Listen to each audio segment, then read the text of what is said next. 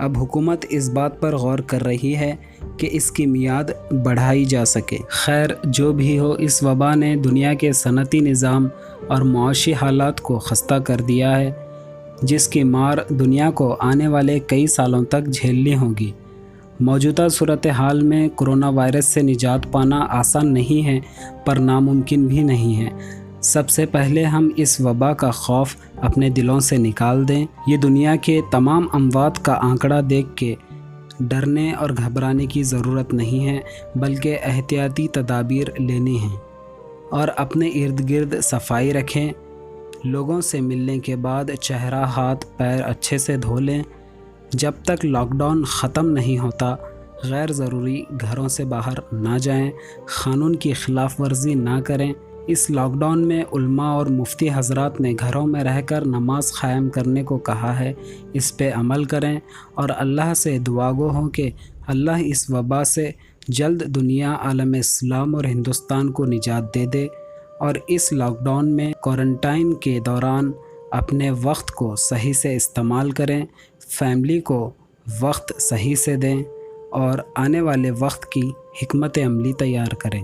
موجودہ وقت میں اپنے بچوں کو اچھی تربیت، اخلاقی تعلیم دیں اور معاشرتی برائیوں سے آگاہ کریں، اور خود بھی دینی تعلیم سیکھیں اور بچوں کو بھی سکھائیں۔ اگر آپ نوجوان یا بچے ہیں تو اپنے ہنر کو پہچانیں، اپنی صلاحیتوں کو جانیں۔ آپ جس چیز میں مہارت رکھتے ہوں، جیسے کہ مضمون نگاری، ادبی صلاحیت یا کوئی ذہنی صلاحیت ہو، اسے اجاگر کریں اور اس میں سدھار لائیں۔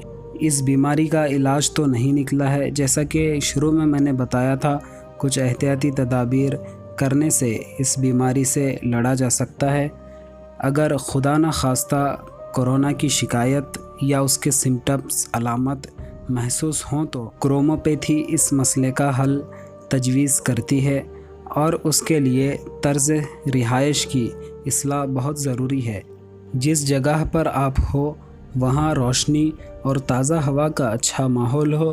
اگر ایسی جگہ نہ ہو تو کھلی جگہ، تازہ ہوا یا دھوپ میں دن کے کچھ حصے گزاریں۔ اس مرض میں اگر مبتلا ہو بھی جائے تو گھبرائیں نہیں، بلکہ مستقل مزاجی اور علاج کرنے اور اس سے چھٹکارا پانے کی امید رکھیں۔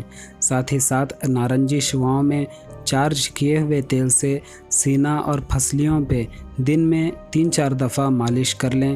نارنجی شعاؤں میں رکھے ہوئے پانی کو 2-2 گھونٹ دن میں 4-5 بار پی لیں۔ ساتھ میں نیلے رنگ کے بلب کی روشنی سر پر آدھے گھنٹے کے لیے دن میں 3-4 بار ڈالی جائے۔ بلب 60 واٹ کا ہو یا LED ہو، اور سر سے اس کا فاصلہ 1.5 سے 2 فٹ کا رکھا جائے تو 1 ہفتے میں ہی اچھے نتائج ہوں گے۔ اس کے ساتھ دن میں 2 سے 3 مرتبہ آدھا گھنٹہ غسل آفتابی لیں، یعنی سر کو بچا کر باقی بدن پر دھوپ لیں۔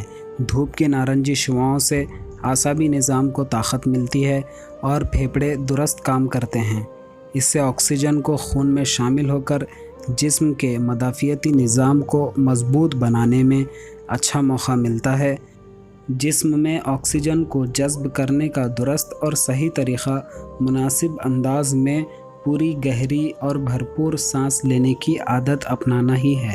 سطحی سانس لینے کی عادت میں مبتلا ہونے کی وجہ سے آکسیجن کو خون میں شامل نہیں ہونے دیتی۔ جب پھیپھڑے پورا کام نہیں کرتے تو آکسیجن بھی پوری طرح ہمارے دوران خون میں شامل نہیں ہو پاتی۔ جب جسم میں آکسیجن کی مقدار ایک حد سے کم ہو جاتی ہے تو جسم کا مدافعتی نظام بھی کمزور ہونے لگتا ہے۔ ان سب باتوں سے بچاؤ کا واحد حل یہی ہے کہ کیسے بھی سانس لینے کی 2 مشقیں کرنا اپنا معمول بنا لیں۔ وقت مقرر کر کے دن میں 2-3 بار 15-15 منٹ آرام سے ناک سے سانس اندر لیں۔ جتنی دیر بھی سہولت سے روک سکیں اسے روکیں اور پھر آہستہ آہستہ منہ سے نکالیں۔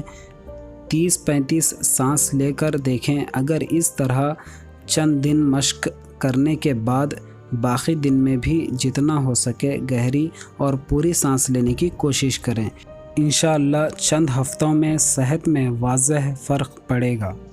تو دوستوں، یہ تھی کچھ معلومات اور احتیاطی تدابیر کیونکہ اس وبا کا علاج ابھی تک نہیں مل سکا ہے، تو احتیاط ہی کام آ سکتی ہے۔ امید ہے آپ کو میری یہ کاوش پسند آئی ہوگی، کچھ نیا جاننے کو ملا ہوگا۔ انشاءاللہ ملتے ہیں اگلے ویڈیو میں، تب تک اپنا اور اپنے گھر والوں کا خیال رکھیں۔ اللہ حافظ۔